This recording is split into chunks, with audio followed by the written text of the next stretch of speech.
మంచి ఫ్యాన్స్ వచ్చాడు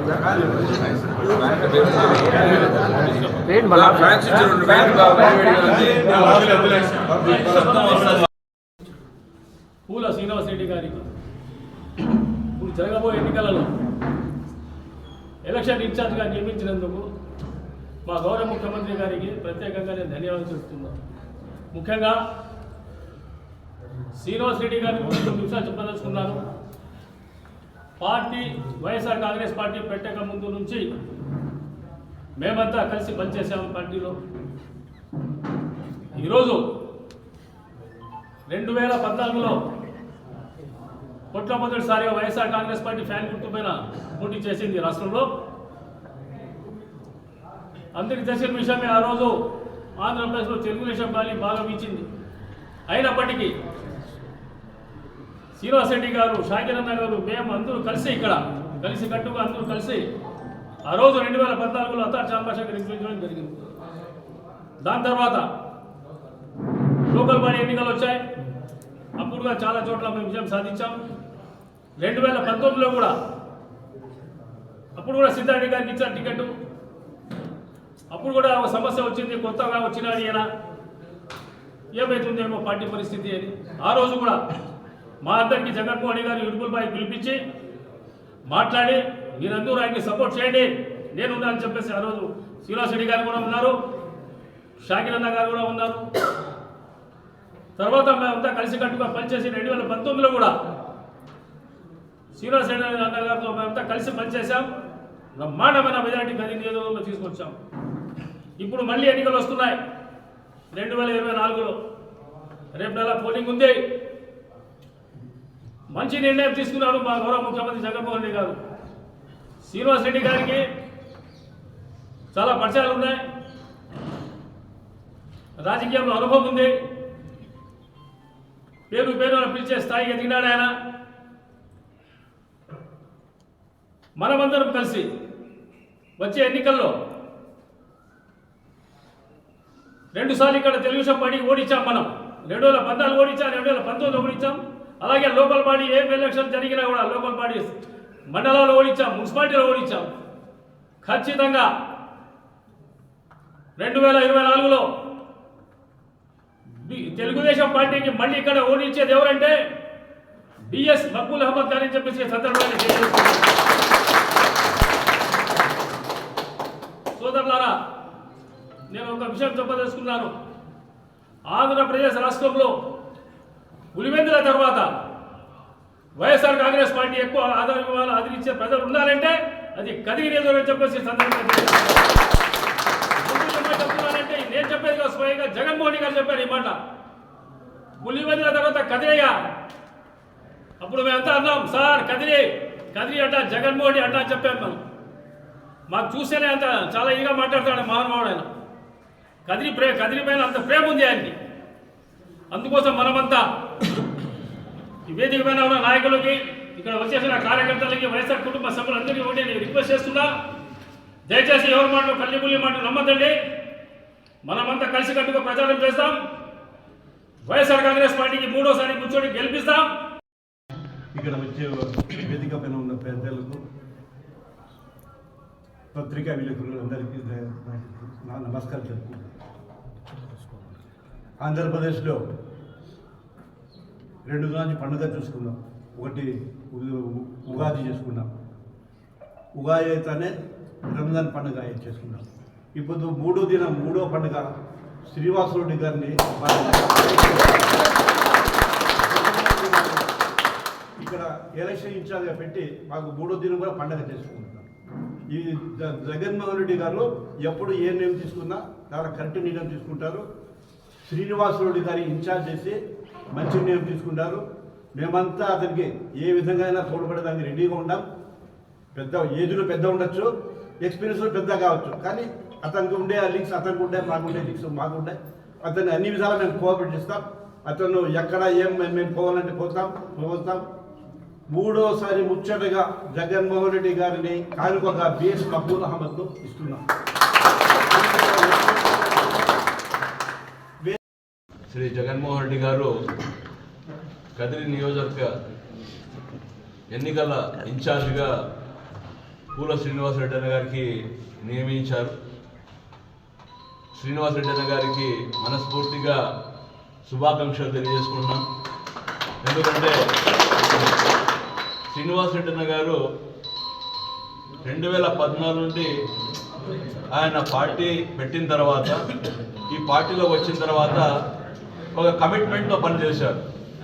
ఎందుకంటే 2014లో కూడా నేను శాసనసభ్యునిగా నాకు జగన్మోహన్ రెడ్డి గారు అవకాశం ఇస్తే ఆ రోజు కూడా పూల శ్రీనివాసరెడ్డి గారు తలుపుల మండలంలో నేను మెజార్టీ తెచ్చి చూపిస్తానని చెప్పి ఆ రోజు మాట చెప్పి ఖచ్చితంగా మెజార్టీ వచ్చే విధంగా ఆయన కష్టపడి రెయ్యింబౌలు కష్టపడి పనిచేశారు. ఎంపీటీసీ ఎన్నికలు వచ్చాయి, అప్పుడు కూడా బాగా బ్రహ్మాండంగా కష్టపడి పనిచేశారు. మున్సిపల్ ఎన్నికలు వచ్చాయి, అప్పుడు కూడా మాతో కలిసి పనిచేశారు. కాబట్టి ఒక కమిట్మెంట్తో ఏదైనా చెప్తే దాని బాధ్యత తీసుకొని ఎన్ని కష్టాలు ఇబ్బందులైనా కూడా, ఎన్ని ఒడిదుడుకులు ఎదురైనా కూడా ఆయన పనిచేసే గుణాన్ని ముఖ్యమంత్రి జగన్మోహన్ రెడ్డి గారు చూశారు. కాబట్టి ఆయనకు మరొకసారి కదిరి నియోజకవర్గ ఎన్నికల ఇన్ఛార్జ్గా ఈరోజు నియమించినందుకు ప్రియత ముఖ్యమంత్రి జగన్మోహన్ రెడ్డి గారికి మనస్ఫూర్తిగా కృతజ్ఞతలు తెలియజేసుకుంటాం. కాబట్టి ఆయనైతే ఇన్ఛార్జ్గా బాధ్యతలు ఇచ్చారో ఆ ఇన్ఛార్జ్ బాధ్యతలు కూడా 2024 ఎన్నికల్లో కూడా గతంలో 14లో 19 ఏ విధంగా చేశారో అంతకంటే రెట్టింపు. గతంలో ఆయనకు బాధ్యత లేదు, బాధ్యత లేకపోయినా కూడా ఒక కమిట్మెంట్గా పనిచేసి 14-19 ఎన్నికల్లో శాసనసభ్యులుగా గెలిపించారు. ఇప్పుడు ఇంకా పెద్ద గురుతర బాధ్యత ఆయన మీద పెట్టారు జగన్మోహన్ రెడ్డి గారు, ఆయన మీద నమ్మకంతో విశ్వాసంతో. కాబట్టి ఇంకా బ్రహ్మాండమైన మెజార్టీతో శ్రీనన్న గారు మీపై పెట్టిన నమ్మకం విశ్వాసాన్ని మీరు తప్పకుండా దాన్ని భర్తీ చేస్తారని చెప్పి, గతంలో కంటే కూడా ఇంకా రెట్టించిన ఉత్సాహంతో మీరు పని చేయాలా, మాతో అందరూ పని చేపిస్తారు. అదేవిధంగా కదిరిలో శాసనసభ్యులుగా మక్బూల్ అహ్మద్ గారిని గతంలో 2019లో వచ్చిన మెజార్టీ కంటే కూడా ఎక్కువ మెజార్టీ వచ్చే విధంగా మేమందరూ కూడా కష్టపడి పనిచేస్తాం. అదేవిధంగా హిందూపూర్ పార్లమెంట్ సభ్యురాలు శాంతమ్మ కోసం కూడా మేమందరూ కూడా కలిసికట్టుగా పనిచేస్తాం. కాబట్టి ఈ బాధ్యత మీకు అప్పచెప్పారు కాబట్టి తప్పకుండా మీ వెంట మేము ఉంటాం. 2024 ఎన్నికల్లో కదిరి నియోజకవర్గంలో వైసీపీ జెండా రెపరెపలు ఆడే విధంగా మేమందరూ కూడా మీ వెంట ఉండి నడుస్తాం, గెలిపిస్తామని చెప్పి సందర్భంగా తెలియజేస్తాం. ధన్యవాదాలు తెలియజేస్తున్నాను. అలాగే ఈ గ్రామ స్థాయి లీడర్స్ నుంచి మండల స్థాయి లీడర్ నుంచి అందరినీ సమన్వయం చేసుకొని మన మక్బూల్ అహ్మద్ గారిని భారీ మెజార్టీతో గెలిపిస్తామని ఈ సభాముఖంగా నేను తెలియజేసుకుంటున్నాను. నాయకులకు మరియు పాత్రికేయులకు నా యొక్క నమస్కారం. నిన్నటి రోజున పూల శ్రీనివాసరెడ్డి గారిని ఎన్నికల ఇన్ఛార్జిగా కదిరి నియోజకవర్గాన్ని నిర్ణయించడాన్ని జగన్మోహన్ రెడ్డి కృతజ్ఞతలు తెలియజేస్తున్నాను. అలాగే ఆయన నాయకత్వంలో ఎన్నికల నాయకత్వంలో ఆయన ఆధ్వర్యంలో మేము పనిచేయడానికి సిద్ధంగా ఉన్నాం. ఆయన ఆధ్వర్యంలో పనిచేసి మక్బూల్ బాషా గారిని మరియు శాంతమ్మ గారిని అత్యధిక మెజార్టీతో గెలిపిస్తామని చెప్పి పూల శ్రీనివాసరెడ్డి గారు కూడా మేము చెప్తున్నాం.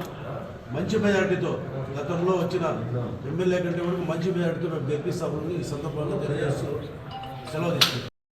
వైఎస్ఆర్సీపీ నాయకులకు మరియు మీడియా సోదరులకు హృదయపూర్వక నమస్కారాలు తెలియజేసుకుంటున్నాను.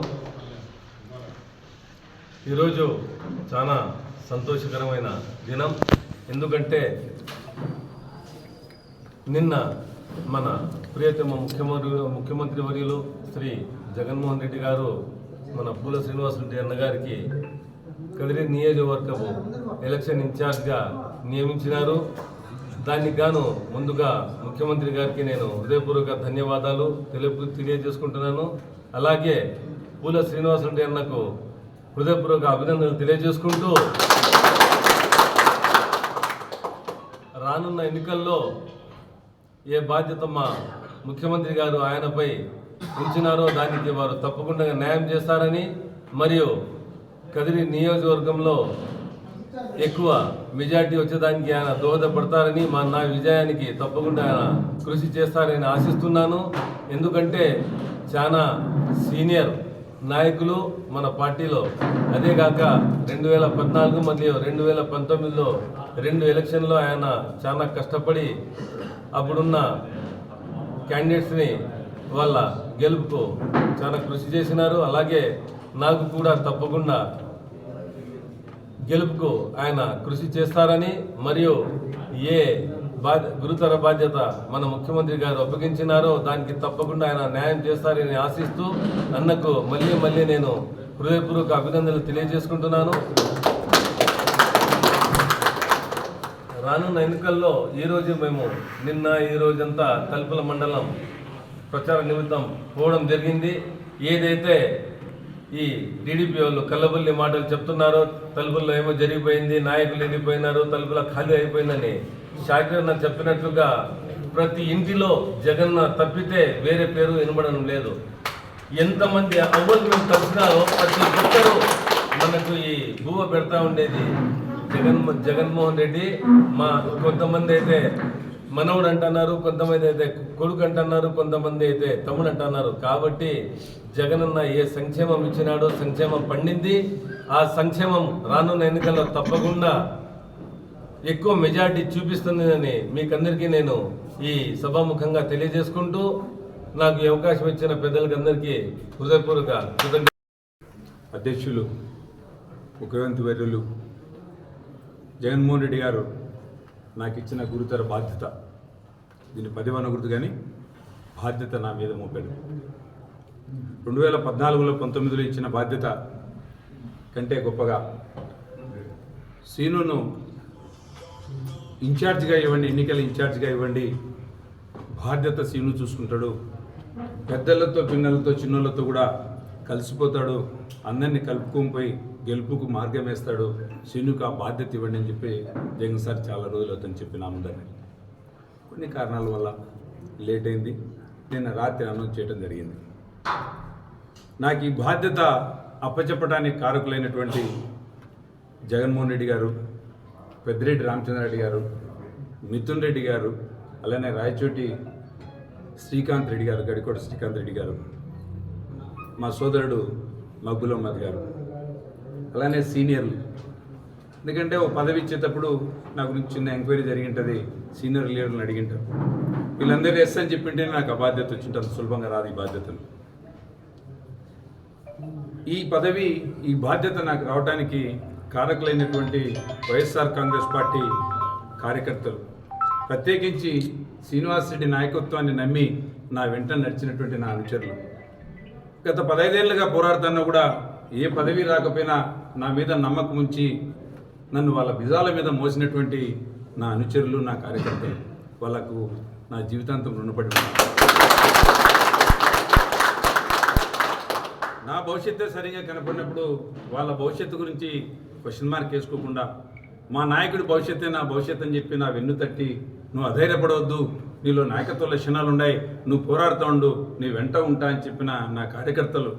కారణం ఏంటంటే ఏ నాయకుడు కూడా పదవులు లేకుండా సుదీర్ఘకాలం ప్రయాణం చేయాలంటే కష్టంతో కూడుకున్న పని ఈ నేటి రాజకీయ పరిణామాల్లో.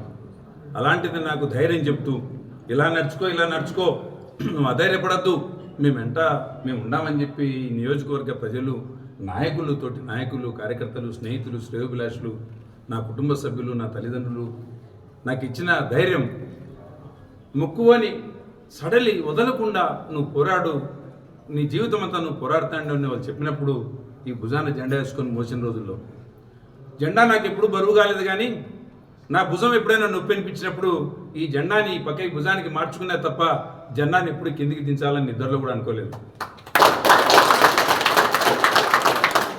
గెలుపు ఎవరిదా అనేది పక్కన పెడితే వైఎస్ఆర్ కాంగ్రెస్ పార్టీ కదిరిలో గెలిస్తే నేనే గెలిచానంటే ఆనందంగా, ఈ వైఎస్ఆర్ కాంగ్రెస్ పార్టీ గెలిస్తే మేమే గెలిచినామని ఆనందంగా నా అనుచరులు, వైఎస్ఆర్ కాంగ్రెస్ పార్టీ కార్యకర్తలు స్వీకరించినారు. కాబట్టే కష్టకాలంలో 2014లో పార్టీ అప్పుడు ఆవిర్భవించింది కొత్తగా, క్యాడర్ తక్కువ, అప్పట్లో పార్టీ కొత్తగా వచ్చిన పార్టీ, అనుభవం తక్కువ. ఆ టైంలో కూడా కార్యకర్తలందరూ మా వెన్నుడిని నడిపించి చాలా పోరాటాలు చేసి కేసులన్నీ మీద పెట్టుకొని ఇదే కదిరి సబ్ జైల్లో నేను 7-8 రోజులు సబ్ జైల్లో కూడా పండుకున్న రోజులు పార్టీ కోసం పోరాడుతున్నాను. ఆ టైంలోనే మేము దేవుని దేవుళ్ళ తక్కువ మెజార్టీనే కావచ్చు, 1050 ఓట్లు తక్కువ ఓట్ల మెజార్టీ కావచ్చు, కానీ అంత కష్టకాలంలో ఆ ఓట్లు మాకు పెద్ద మెజార్టీ ఓట్లుగా భావించి ఆ రోజు గెలుచుకోవడం జరిగింది. నెక్స్ట్ 2019 ఎన్నికల్లో వైఎస్ జగన్మోహన్ రెడ్డి గారు బ్రహ్మాండమైన ప్రతిపక్ష పాత్ర పోషించి రాష్ట్రం నలుమూలలా తిరిగి ప్రజల రిలీజ్ చేసి తన నాయకత్వాన్ని నిరూపించుకొని ప్రజలు ఈ నాయకుని అడుగుజాడల్లో నడవాలా, ఈ నాయకుని సీఎం పోస్టులో ఒక మారు చూడాలని ఒక్క మారు జగన్కి అవకాశం ఇవ్వాలనే పాత్రతో ఉండి బ్రహ్మాండమైన గాలి తగిలినప్పుడు ఎస్ మేమందరం కష్టపడటం, ఆ గాలిలో బ్రహ్మాండమైన 28,000 ఓట్ల మెజార్టీ తేవడం, రెండో పారి కూడా ఆ విజయంలో నా వంతు బాధ్యత కూడా. ముచ్చటగా 2 మార్లు మనం వైఎస్ఆర్ కాంగ్రెస్ పార్టీ ఈ కదిరి నియోజకవర్గంలో గెలవడం జరిగింది. ఇది 3వ మారు. బ్రహ్మాండమైన పాలన, 5 ఏళ్ళ సంక్షేమ పాలన, అభివృద్ధి పాలన. కష్టాలలో కూడా ఈ రాష్ట్ర ప్రభుత్వం కరోనా వచ్చినప్పుడు కూడా ప్రపంచ దేశాలు కొతుకొతలాడిపోయి అల్లాడిపోయిన టైంలో కూడా మార్గదర్శకంగా నిలబడినటువంటి ఈ రాష్ట్రం వాలంటీర్ వ్యవస్థ ద్వారా, గ్రామ సచివాలయ వ్యవస్థ ద్వారా ప్రజలకు ఎప్పుడు ఎవరికి కరోనా వచ్చిందో కనుక్కొని ఆ క్షణమే వాళ్ళకు మందులు పంపిస్తూ, కిట్లు పంపిస్తూ, ఆ ఇంటికి సరుకులు పంపిస్తూ, ఇంట్లో పెద్దలు తల్లిదండ్రులు ఏమైనా సరిగా చూసుకున్నారో లేదో తెలియదు కానీ ఆ పేషెంట్ దగ్గరికి పోయేదానికి ఇబ్బంది పడినారేమో తెలియదు కానీ ఈ రాష్ట్ర ప్రభుత్వం ఇచ్చిన వాలంటీర్లు ఉన్నారు చూడండి, వాళ్ళ దగ్గరికి పోయి వాళ్ళకి మెడిసిన్స్ ఇవ్వటం కానీ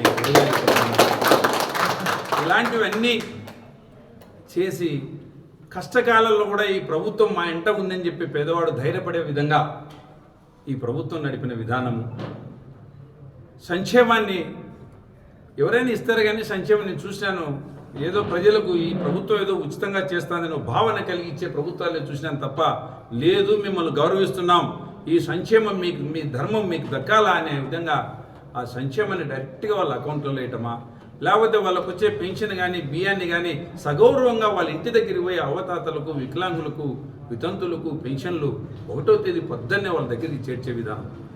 ఒక్క 2 నెలల పాటు వాలంటీర్ వ్యవస్థను ఆయన వ్యతిరేకించి కోర్టు కేసి వాలంటీర్లు పనిచేయకూడదని చెప్పి ప్రతిపక్ష నాయకుడు చంద్రబాబు నాయుడు గారు చేసిన కుట్రలో భాగంగా చేసిన కార్యక్రమంలో ఈ 1 నెలలో పెన్షన్లు ఇచ్చే విషయంలో ఎంత భయాందోళన క్రియేట్ చేశారంటే ముసలోళ్ళు, వృద్ధులందరూ, వితంతువులు, వికలాంగులు ప్రత్యేకించి 10 కిలోమీటర్లు ప్రయాణం చేసి ఆ గ్రామ సచివాలయం దగ్గరికి వచ్చి రోజుల తరబడి పడిగాపులు కాసి ఎప్పుడు వస్తుందో ఏమో వెయిట్ చేసి 58 నెలల పాటు బ్రహ్మాండంగా గౌరవించుకుంటా పొద్దునంగా తెల్లవారకు ముందే వాలంటీర్లు వచ్చి అవ్వని పెన్షన్, తాతాన్ని పెన్షన్, సోదరుడాన్ని పెన్షన్ అని చెప్పి వికలాంగులకు, వితంతువులకు ఇచ్చే కార్యక్రమం 58 నెలల పాటు సుదీర్ఘంగా ఇచ్చినప్పుడు చాలా సుఖంగా తీసుకొని వీడు రా నా మనవడు నన్ను గౌరవిస్తున్నాడు, నన్ను రోడ్లంబడి బజార్లంబడి తిప్పకుండా, ఎండకు నిలబెట్టుకోకుండా, క్యూలో నిలబెట్టుకోకుండా, ఆకలి దప్పికి తెలియకోకుండా నాకు రావాల్సిన హక్కుగా నాకు 1వ తేదీ వస్తానే బాధ్యత 58 నెలలుగా చూసి 2 నెలలు ఈ నెల రేపు నెల ఆ సంక్షేమము అప్పుడే ఆపధర్మ ప్రభుత్వం రావటము, వీళ్ళు ఎలక్షన్ కమిషన్కు క్లెయిమ్ చేయటము, వాలంటీర్లు పోయి ఈ కార్యక్రమం చేయకూడదని చెప్పడం ద్వారానే వితంతువులు, వికలాంగులు, వృద్ధులు తెలుసుకున్నారు.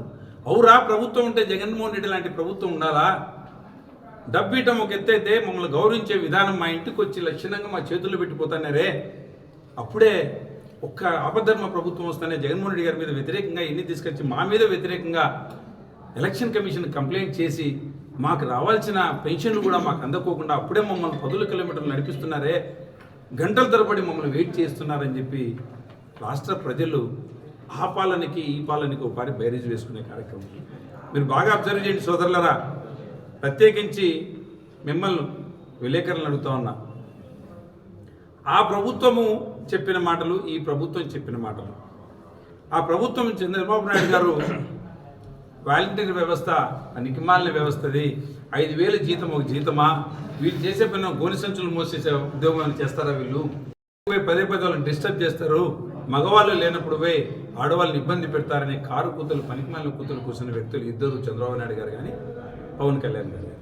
అంత అసహ్యంగా మాట్లాడిన వ్యక్తులు వెనకమటి యూటర్న్ తీసుకొని ఇమ్మీడియట్గా వాలంటీర్ వ్యవస్థను అలానే కొనసాగిస్తాం, వాలంటీర్లకు జగన్మోహన్ రెడ్డి గారు ఇస్తున్నది 5,000, మేము 10,000 ఇస్తామని చెప్పే మాటలు. ఎన్నికల ముందు వాళ్ళు పల్లా అధికారంలోకి వచ్చేదానికోసము ఒక అమ్మఒడిని 3 అమ్మఒడిని చెప్తూ, ఒక అమ్మఒడి ఇస్తేనే ఈ రాష్ట్రము అప్పుల పాలైపోతుంది, మరో సింగపూర్ అయిపోతుంది, అప్పుల పాలైపోతారు, మరో శ్రీలంక అయిపోతుంది, మరో వెనిజులా అయిపోతుంది, ఈ రాష్ట్రం దివాలా తీస్తుందని చెప్పిన వ్యక్తులు మీరు ఈ పొద్దున ఒక అమ్మఒడి కాదు, మీ ఇంట్లో 4 ఉంటే 4 అమ్మఒడిలు ఇస్తాము, 15,000 కాదు 60,000 తీసుకోండి, 4 ఉంటే 60,000 తీసుకోండి అని చెప్పేదాన్ని. 15,000 ఇస్తాంటేనే మేము అప్పులు పాలైపోతే రాష్ట్రము దివాలా తీస్తుందని చెప్పిన వ్యక్తి ఏకదమ్మున 60,000 ఇస్తూ ఈ ఖజానాన్ని నింపుతా, నేను మీకు అందరికీ న్యాయం చేస్తా అని చెప్పే విధానం. ఇలాంటి ఎన్నో సూపర్ 6 అని చెప్పి సూపర్ డజన్ అని చెప్పి మోసాలు చేసే ఆ వ్యక్తికి ఏదైనా చెప్తే ఆచరణ సాధ్యమైన మేనిఫెస్టోని రిలీజ్ చేసి నా నోటి నుండి ఏదైనా వస్తే దాన్ని సావుకైనా సిద్ధంగానే మాట నిలబెట్టుకోవాలనే ఆలోచన జగన్మోహన్ రెడ్డికి, నిజాలు చెప్తే చచ్చిపోతాననే భయం ఉన్న చంద్రబాబు నాయుడికి ఉన్న వ్యత్యాసాన్ని మేము ఇప్పుడు రోజు పొద్దున్న లేచి 6 గంటల నుండి రాత్రి 9 గంటల వరకు ప్రజల మధ్య నడుస్తూ ఓట్లను అడిగేదానికి పోయినప్పుడు ప్రజలు స్వచ్ఛందంగా చెప్తున్నారు ఆ ప్రభుత్వానికి ప్రభుత్వానికి మధ్య ఉన్న వ్యత్యాసాన్ని. నేను ఆయన పాలనని 14 ఏళ్ళు చూశాము. ప్రత్యేకించి ఆయన పాలన 2014-19 వరకు ఆయన పాలన చూశాము. చెప్పిన ఏ మాట నిలబెట్టుకోలేకపోయినాడు. ఇంకా 2019 నుండి 2024 వరకు సరైన ప్రతిపక్ష పాత్ర కూడా పోషించింది లేదు ఆయన. ఈ మధ్యలో ఏం చేసినాడని చెప్పి మేము చంద్రబాబు నాయుడుకు ఓటేయాలా? మా జగన్మోహన్ రెడ్డి చెప్పిన ఏ మాట తప్పినాడని చెప్పి మేము జగన్మోహన్ రెడ్డిని దూరం పెట్టాలా? పొరపాటున మేము జగన్మోహన్ రెడ్డికి దూరం పెట్టి ఓడించామనుకో దాని సంకేతం ఏంటి? ఎవరైనా మాట నిలబెట్టుకునే వ్యక్తికి ఓటేయకూడదనే కదా మేము భావితరాలకు ఇచ్చే మాట. ఎవరైనా పేద ప్రజలకు చెప్పి ఆ మాట నిలబెట్టుకొని పేద ప్రజల గౌరవం నిలబెట్టే విధంగా వాళ్ళు చెప్పిన ప్రతి మాట వాళ్ళకి ఎక్కడే కానీ ₹1 లంచం లేకుండా మునికి నమస్కారం పెట్టుకోకుండా వాళ్ళకి రావాల్సిన సంక్షేమం డైరెక్ట్ అకౌంట్లో వేసే విధానం, వాళ్ళకి ఏమైనా రేషన్ రావాల్సిన పెన్షన్ రావాల్సిన సగౌరవంగా వాళ్ళ ఇంటి దగ్గరికి వాళ్ళకి ఇవ్వటము, వాళ్ళకి ఇళ్ల పట్టాలు ఇవ్వాల్సింటే వాళ్ళకి ఇళ్ల పట్టాలు ఇస్తూ ఆ పట్టాలని మళ్ళీ గత ప్రభుత్వంలాగా మోసం చేయకోకుండా రిజిస్టర్ చేయించి ఇవ్వడము, ఇల్లు కట్టించడము. ఇవన్నీ చూసిన తర్వాత మా నాయకుడు మాకు చేసిన మోసమేముంది? చెప్పిన ప్రతి మాట నిలబెట్టుకుని మాకు ఈ నాయకుడు అవసరము. గత 14 ఏళ్ళుగా ఏది నిలబెట్టుకోలేని చంద్రబాబు నాయుడిని మేము ఎందుకు నమ్ముతామని చెప్పి ప్రజలు మేము పోయినప్పుడు కల్లారా చెప్తున్నారు కూడా. ఇంతటి నాయకత్వం ఉన్న నాయకుని అడుగుజాడలో నడిచేటందుకు ఇంత విశ్వసనీయత ఉన్న వ్యక్తి వచ్చిన టైంలోనే ఆయన కింద మాకు పనిచేసే అవకాశం మా దేవుడు ఇయటము, ఆయన పుట్టిన ఈరాలోనే మేము పుట్టి ఆయన వెనకాల పనిచేసుకునే భాగ్యం మాకు కలగటము, ఇలాంటి నాయకుని కింద మేము పనిచేసేందుకు మా జన్మనే ఫలించిందిరా మాకు. ఈ నాయకుని కింద మేము పనిచేస్తున్నామని గౌరవంగా కాలర్ ఎగిరేసుకొని అని చెప్పాడు. ఈ ప్రభుత్వము ఈ కార్యకర్తలను ఈ నాయకుల్ని కాలర్ ఎగిరేసుకొని పల్లెల్లో తిరిగే విధంగా నేను చేస్తానని చెప్పినప్పుడు మేము అంత సులభంగా నమ్మలేకపోయినాం. ఎందుకంటే ప్రభుత్వాలు ఎన్నికల ముందు ఎన్నో మాటలు చెప్తా నిలబెట్టుకోలేవు కూడా. అందులో మా జగన్మోహన్ రెడ్డి గారు మేనిఫెస్టో రిలీజ్ చేసినప్పుడు, నవరత్నాలు రిలీజ్ చేసినప్పుడు ఇది ఆచరణ సాధ్యం కాదని అందరూ నాతో పాటు సీనియర్లు కొంతమంది నాతో వాదించేవాళ్ళు. ఆల్రెడీ 2-3 టైమ్స్ అసెంబ్లీకి పోయించిన నాయకులు నాతో వాదించినప్పుడు మీ నాయకుడు మీ జగన్ రెడ్డి అనేవాళ్ళు, ఎందుకంటే నేను జగన్ సార్తో పెద్ద క్లోజ్గా ఉంటాను కాబట్టి అనేవాళ్ళు, మీ నాయకుడు చెప్తున్నట్టు ఆచరణ సాధ్యం కాదప్పని నాతో సీనియర్లు వాదించేవాళ్ళు.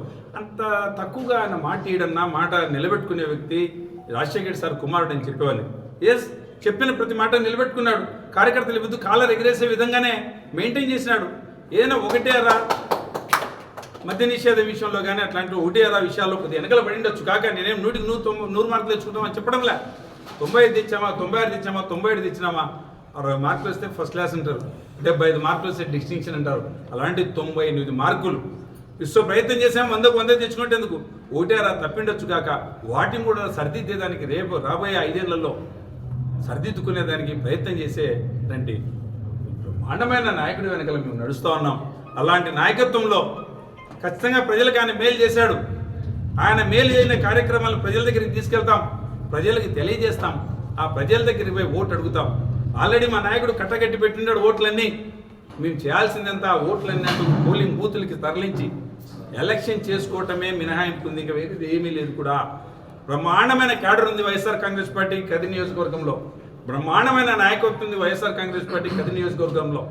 ప్రతి ఎంపీటీసీ, ప్రతి జెడ్పీటీసీ, ప్రతి పంచాయతీ బోర్డు ప్రెసిడెంటు, ప్రతి మున్సిపల్ కౌన్సిలరు, ప్రతి మున్సిపల్ చైర్మన్, ప్రతి ఒక్కటి వైఎస్ఆర్ కాంగ్రెస్ పార్టీని గెలిపించుకొని బ్రహ్మాండమైన క్యాడర్తో ఫుల్ పొటెన్షియల్తో ఊగుతున్నటువంటి మా పార్టీ నాయకత్వానికి లోపం లేదు, కార్యకర్తలకు లోపం లేదు.